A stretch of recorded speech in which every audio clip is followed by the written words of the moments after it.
اسی طرح سے اللہ کے رسول صلی اللہ علیہ وسلم کی وہ مشہور حدیث کہ قیامت کے دن جب کوئی سایہ نہیں ہوگا، لوگ پسینوں میں ڈوبے ہوں گے، پسینے کی لگام ان پر چڑھی ہوگی عمل کے اعتبار سے، اس وقت اگر سایہ ہوگا تو اللہ کے عرش کا سایہ ہوگا. ہاں، اور اس دن عرش کے سائے میں 7 قسم کے لوگوں کو جگہ ملے گی. ان میں سے ایک قسم کا ذکر کیا کہ رجل قلبہ معلق بالمساجد، کہ وہ آدمی جس کا دل مسجدوں سے جڑا اٹکا ہے. آپ مسجد سے محبت کرنے والے بن گئے، آپ مسجد سے اتنا چاہ کرتے ہیں کہ جہاں موقع ملے میں مسجد میں جاؤں، اذان کا وقت ہو رہا ہے تو مجھے مسجد کی طرف لپکنا اور دوڑنا ہے.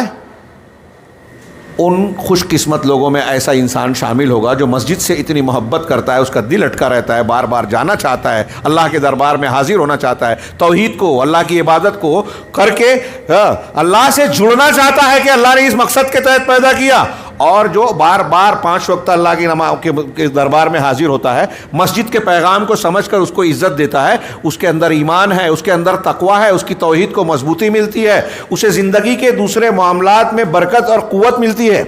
جملہ میرا دھیان سے سنیے، جو شخص مسجدوں سے جڑا رہتا ہے نا، مسجد کا حق ادا کرنے والا بنتا ہے، اس کا دل اٹکا ہے، تو آخرت میں عرش کے سائے میں، دنیا میں یہ اس کے ایمان کی گواہی دینے والا عمل ہے. انما یعمر، ابھی تلاوت کی گئی، ہمارے ناظم صاحب نے پڑھا، انما یعمر مساجد اللہ من آمن باللہ والیوم الآخر واقام الصلاۃ وآتى الزکاۃ ولم یخش الا اللہ فعسى اولئک ان یکونوا من المہتدین.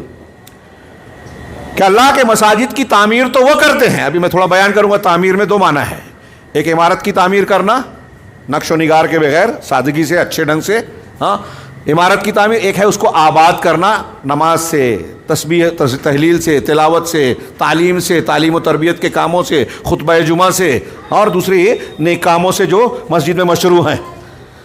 تو اللہ نے کہا کہ مسجد تعمیر کرنے والے کون ہیں؟ جو اللہ پر ایمان رکھتے ہیں، من آمن باللہ، اور آخرت کے دن پر، والیوم الآخر، واقام الصلاۃ، نماز قائم کرتا ہے، زکوٰۃ دیتا ہے، اور اللہ کے سوا کسی سے ڈرتا نہیں. تو یہی لوگ ہدایت والوں میں سے ہو سکتے ہیں. مطلب جو مسجد سے جڑا ہوا نہیں ہے، اس کے اندر ہدایت یاب ہونے والی ایک اہم صفت کی کمی ہے. مسجد کو آباد کرنے والے اگر ہم اور آپ نہیں ہیں تو ہم محروم ہیں توفیق سے. اس آیت کی روشنی میں اس سے یہ بھی پتہ چلا مسجد کی اہمیت، فضیلت، کہ اگر کوئی شخص مسجد کے حق کو، عزت کو سمجھتا ہے، اس سے محبت کرتا ہے، آباد کرتا ہے، تو یہ اس کے ایمان کی علامت ہے. اللہ تبارک و تعالیٰ سے دوسروں کے مقابلے میں زیادہ قریب ہونے کی علامت ہے.